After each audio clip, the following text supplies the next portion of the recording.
kim mo ka boy pa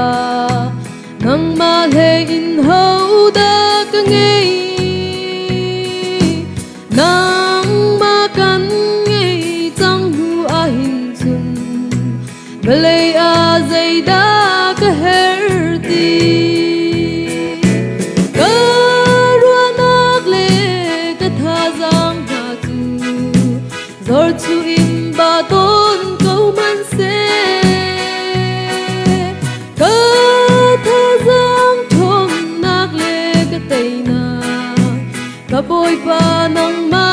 long na si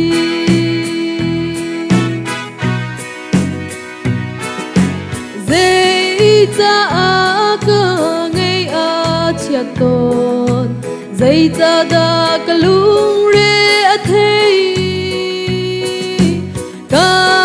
pa thian chu ka bau chan lai ka kham tu ka thang that than la ka rua nak le ka tha jang ha chu zor chu in ba ton câu man se ka tha jang thom nak le ka tei na ka boy pa nang ma long na si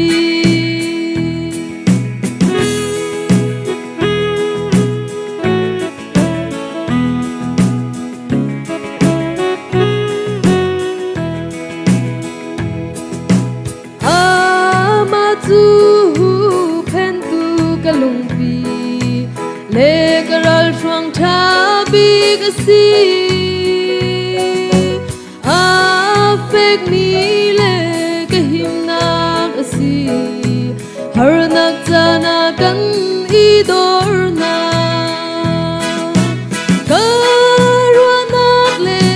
ka tha jang ha tu zor chu in ba ton câu man se ka tha jang tei nak le ka thon na ka boy pa nang ma long na si ka rua nak le ka tha jang ha tu zor chu in ba ton câu man se ka tha jang thon nak le ka tei na ka boy pa nang ma long na si ka boy pa